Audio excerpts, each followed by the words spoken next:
संयुक्त राज्य अमेरिका ने रविवार 26 अप्रैल को ईरान के चाबहार बंदरगाह पर लगे प्रतिबंधों में छूट की अवधि को खत्म हो जाने दी।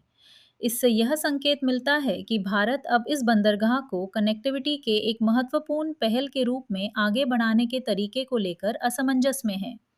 देर से इस छूट के नवीनीकरण की संभावना को छोड़कर नई दिल्ली को इन प्रतिबंधों को स्वीकार करने एवं अपने $620 मिलियन के निवेश को छोड़ देने या इस परियोजना को आगे बढ़ाने और अमेरिका के कड़े प्रतिबंधों का जोखिम मोल लेने में किसी एक को चुनना होगा। चाबहार के शाहिद बेहेश्ती टर्मिनल पर एक सुविधा विकसित करने के लिए ईरान के साथ भारत की रुक रुक कर चलने वाली बातचीत दशकों पुरानी है। प्रधानमंत्री अटल बिहारी वाजपेयी ने 2003 में इस परियोजना से जुड़े एक समझौता ज्ञापन पर हस्ताक्षर किए थे।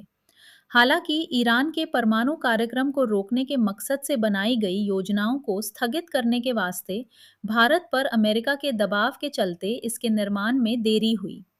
मनमोहन सिंह सरकार भी इस संदर्भ में कोई खास प्रगति नहीं कर पाई, लेकिन उसने ईरान अफगानिस्तान सीमा चौकी को काबुल से जोड़ने वाले जारंज डेलाराम राजमार्ग पर काम जारी रखा। साल 2015 के संयुक्त व्यापक कार्य योजना JCPOA के बाद प्रधानमंत्री नरेंद्र मोदी की सरकार ने चाबहार बंदरगाह और अफगानिस्तान में एक राजमार्ग के रास्ते व्यापार और सहायता को बढ़ावा देने के लिए ईरान और अफगानिस्तान के साथ एक त्रिपक्षीय समझौते पर हस्ताक्षर किए। पाकिस्तान के साथ रिश्ते बिगड़ने और अफगानिस्तान तक भारत की पारगमन पहुंच को प्रतिबंधित करने की वजह से चाबहार का महत्व बढ़ गया। हालांकि नसीब ने एक बार फिर झटका दिया जब अमेरिकी राष्ट्रपति डोनाल्ड ट्रंप JCPOA से बाहर निकल गए और सभी प्रतिबंधों को फिर से लागू करके ईरान के खिलाफ अधिकतम दबाव वाला अभियान छेड़ दिया। जहां अमेरिका द्वारा भारत को ईरान से तेल के आयात और रेल लाइन की योजनाओं को छोड़ने के लिए मजबूर किया गया, वहीं उसने चाबहार के संबंध में छूट की एक तरकीब निकाली, जिससे भारत को अफगानिस्तान को गेहूं और चिकित्सा आपूर्ति भेजने की इजाजत मिली। अब वह छूट खत्म हो गई है, क्योंकि ट्रंप प्रशासन ने दिल्ली को इस महीने तक अपने कामकाज को बंद करने का वक्त दिया है।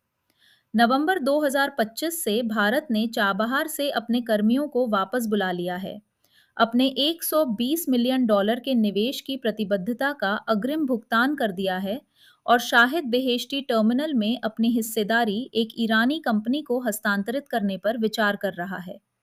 इस हस्तांतरण के प्रावधान में बाद में वापस लौटने का विकल्प भी शामिल होगा। पश्चिम एशिया युद्ध ने स्थिति को बेहद जटिल बना दिया है। ये साफ नहीं है कि इस संघर्ष के बाद भारत कब ईरान के साथ दोबारा रिश्ते कायम कर पाएगा या चाबहार का पुनर्निर्माण कर पाएगा। इस परियोजना को अस्थायी रूप से रोकना व्यावहारिक लग सकता है। हालांकि चाबहार भारत के उन अनेक स्वतंत्र फैसलों में से एक है जिन्हें अमेरिका ने नाकाम कर दिया है। ईरान, वेनेजुएला और रूस से तेल खरीदना बंद करने के फरमान जारी किए गए हैं।